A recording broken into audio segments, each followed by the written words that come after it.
दोस्तों मान के चलिए किसी कंपनी से आपको 50,000 रुपया लेना है, लेकिन जब आपके अकाउंट में पैसा आता है तो आप देखते हैं कि 45,000 ही हमारे पास रिसीव हुआ है। तो आखिर 5,000 हुआ क्या? तो 10% के हिसाब से आपके 50,000 अमाउंट के ऊपर टीडीएस काट लिया गया 5,000 रुपया। तो आखिर ये टीडीएस होता क्या है, क्यों काटा जाता है, हम अपने पैन कार्ड के ऊपर कैसे चेक कर सकते हैं और at the end ITR file करके अपना टीडीएस वाला पैसा वापस कैसे ले सकते हैं, सब कुछ जानेंगे आज के इस वीडियो में। कुल मिलाकर के टीडीएस से संबंधित सारे इंफॉर्मेशन देने वाला हूं आज के इस वीडियो में। देखिए नाम से ही यहां पे जाहिर होता है टैक्स डिडक्टेड एट सोर्स, यानी कि जहां से आपको पैसा मिल रहा है वहीं से टैक्स काट लिया गया है आपके अमाउंट में से। आखिर ऐसा क्यों किया जाता है? देखिए दोस्तों, इंडिया के अंदर टैक्स चोरी बहुत ज्यादा होते हैं। जिन भी लोगों को ईमानदारी से टैक्स पे करना चाहिए वो लोग पे नहीं करते हैं। इसीलिए भारत सरकार ने ऐसा नियम ही बना लिया है कि पैसा भाई जहां से तुम्हें मिलेगा ना वहीं से हम पैसा काट लेंगे और उसके बाद तुम आईटीआर फाइल कर लेना। अगर तुम टैक्स के दायरे में नहीं आते हो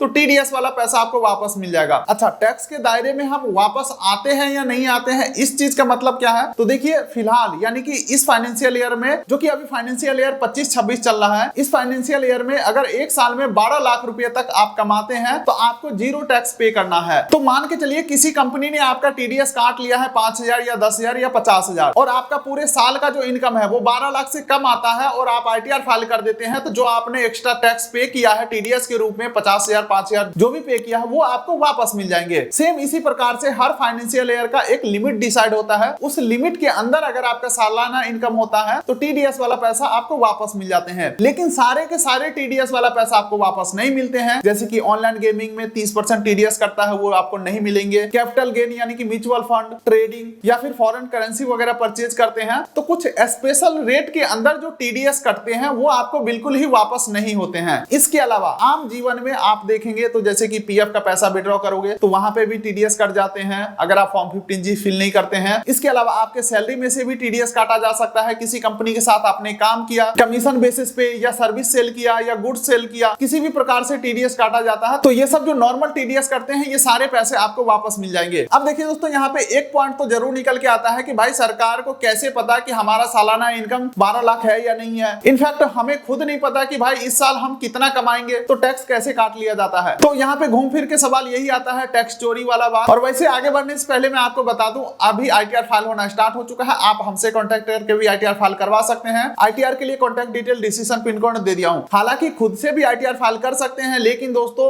इतना ज्यादा पेचीदा टर्म्स एंड कंडीशन होते हैं, कोई एक भी गलत क्लिक हो गया ना तो फिर आपको नोटिस आ जाएगा, फिर आप किसी सीए के पास जाओगे तो वो नॉर्मल आईटीआर फाइलिंग चार्जेस से 2-3 गुना ज्यादा आपसे चार्ज करेगा और आप भी दे दोगे आसानी से। उससे अच्छा यही है कि छोटा सा फीस पे करके डायरेक्ट सीए से आईटीआर कराइए। फ्यूचर का आपको कोई टेंशन नहीं रहेगा और पूरा जो रिफंड आपका टीडीएस वाला बनता है वो आपको मिल जाएंगे। तो ज्यादा जानकारी के लिए कॉन्टैक्ट डिटेल डिसीजन पिन कोड दे दिया हूं आईटीआर फाइल कराने के लिए, जो कि सर्विस पेड रहने वाला है। अच्छा, तो चलिए अपने पॉइंट पे वापस आते हैं। टीडीएस कौन काट सकता है? कहीं ऐसा तो नहीं कि भाई आप किसी से पैसा ले रहे हो वो कह देगा यूं ही कि मैं टीडीएस काट के दूंगा और फिर बाद में पता चले वो आपके पैन कार्ड के ऊपर टीडीएस चढ़ा ही नहीं। ठीक है, तो ध्यान रखिएगा हमेशा टीडीएस कोई इंडिविजुअल नहीं काट सकता, यानी कि P2P ट्रांजैक्शन में कोई टीडीएस नहीं करता, यानी कि पर्सन टू पर्सन ट्रांसफर में कोई टीडीएस नहीं काट सकता। टीडीएस सिर्फ और सिर्फ कोई कंपनी काट सकता है, चाहे वो कंपनी छोटा हो या बड़ा हो या प्राइवेट लिमिटेड हो या सरकारी हो या प्राइवेट हो, कंपनी टीडीएस काट सकता है। टीडीएस काटने से पहले आपसे आपका पैन कार्ड लिया जाएगा, आपका केवाईसी डिटेल लिया जाएगा, ताकि जो टीडीएस जो कटा हुआ है वो आपके पैन कार्ड के ऊपर जमा किया जाए। अब तक हमने टीडीएस से रिलेटेड बेसिक पॉइंट को तो समझ लिया है। अब चलिए देखते हैं डेस्कटॉप के स्क्रीन के ऊपर कि आपके पैन कार्ड के ऊपर टीडीएस चढ़ा है या नहीं है, कितना टीडीएस अमाउंट एलिजिबल है, ये सब चीजों को कैसे चेक करेंगे लाइव मैं आपको दिखाता हूं। इसके लिए दोस्तों आपको किसी भी ब्राउजर के गूगल में टाइप करना है ई-फिल और ये जो पहला वेबसाइट आ रहा है होम इनकम टैक्स डिपार्टमेंट, इसके ऊपर आपको क्लिक कर देना है। और मान के चलो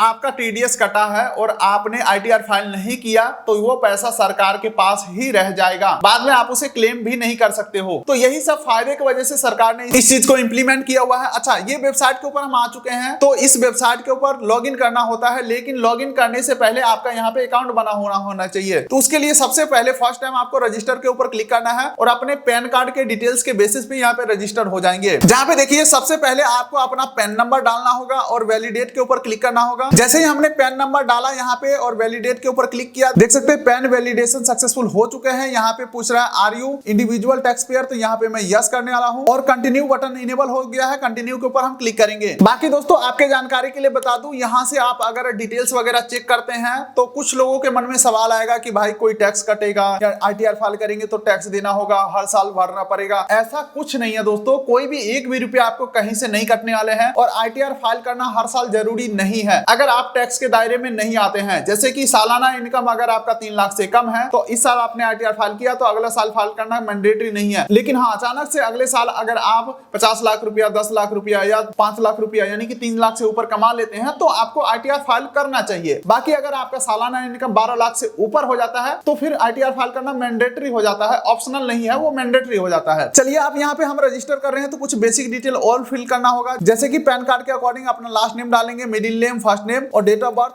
जेंडर और रेसिडेंट एड्रेस सेलेक्ट करेंगे और रेसिडेंट स्टेटस में रेसिडेंट सेलेक्ट करेंगे और कंटिन्यू के ऊपर क्लिक करेंगे। अब देखिए दोस्तों, थोड़ा सा और डिटेल फिल करना है और सक्सेसफुली हम रजिस्टर हो जाएंगे। यहाँ पे अपना एक मोबाइल नंबर डालना है और मोबाइल नंबर आपका अपना है या ब्रदर सिस्टर का अपने हिसाब से सेलेक्ट करेंगे। फिर ईमेल आईडी डालेंगे, फिर ईमेल आईडी अपना है तो सेल्फ सेलेक्ट करेंगे। उसके बाद नीचे दोस्तों आपको अपना एड्रेस फिल कर देना है, street number, house number, pin code, state, district, city, pin code सारा कुछ फिल कर देना है और नीचे कंटिन्यू के ऊपर क्लिक करना है। एड्रेस हमने फिल कर दिया, कंटिन्यू के ऊपर मैं क्लिक करता हूं। अब देखिए दोस्तों, हमारे ईमेल और मोबाइल दोनों के ऊपर ओटीपी गया है, ओटीपी एंटर करके कंटिन्यू के ऊपर क्लिक करेंगे। उसके बाद एक पासवर्ड बनाने के लिए बोला जाएगा, पासवर्ड बना लेंगे और आप यहाँ पे सक्सेसफुली रजिस्टर हो जाएंगे। एक बार रजिस्टर होने के बाद आपको लॉगिन बटन के ऊपर क्लिक करना है और अपना पैन नंबर डालेंगे, कंटिन्यू करेंगे। उसके बाद दोस्तों आपसे पासवर्ड पूछा जाएगा, जो अभी आपने पासवर्ड बनाया वो पासवर्ड एंटर करके कंटिन्यू करेंगे और इस प्रकार से आप लॉगिन हो जाएंगे यहाँ पे और डैशबोर्ड के ऊपर क्लिक कर देना है, यानी कि आप इनकम टैक्स वेबसाइट के ऊपर सक्सेसफुली लॉगिन हो चुके हैं। आपका यहाँ पे नाम दिखाया जाएगा। अब आपको टीडीएस चेक करना है, ठीक है। इसके लिए दोस्तों ई फिल के ऊपर क्लिक करेंगे, इनकम टैक्स रिटर्न के ऊपर क्लिक करेंगे, ठीक है।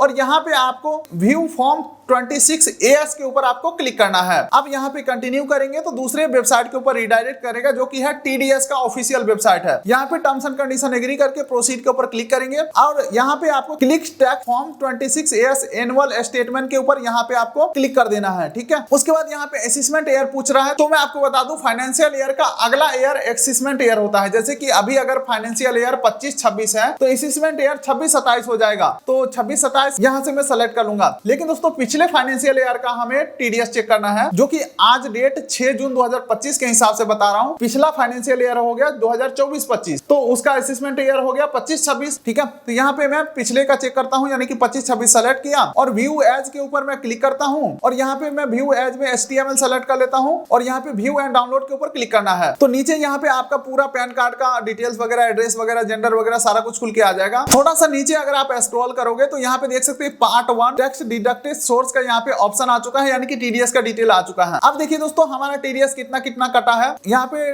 नेम ऑफ डिडक्टर, यानी कि कौन सा कंपनी ने हमारा टीडीएस काटा है, तो देख सकते हैं टाटा डिजिटल प्राइवेट लिमिटेड, उसका 10 नंबर क्या है, ठीक है। उसके बाद टोटल कितना अमाउंट के ऊपर टीडीएस कितना कटा है ये देख सकते हैं। यहाँ पे रहा 1,76,111 रुपया, ये टोटल अमाउंट है जो हमने उनसे लिया था। लेकिन उसके ऊपर टीडीएस कितना कटा था, तो देख सकते हैं 17,611 रुपया टीडीएस कटा था, यानी कि 10% हमारा टीडीएस कटा था। टोटल टैक्स डिडक्टेड ये रहा हमारा, ठीक है।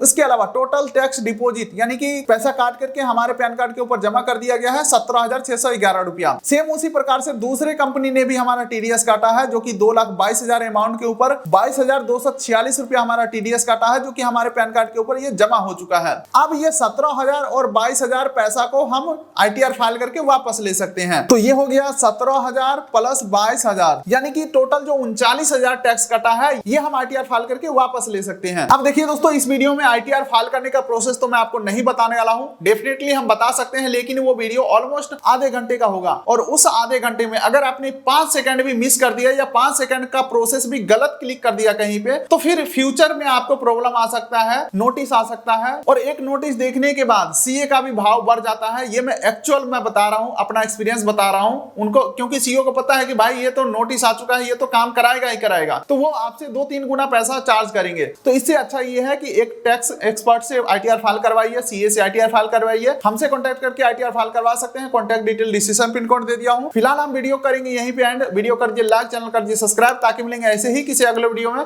तब तक के लिए नमस्कार।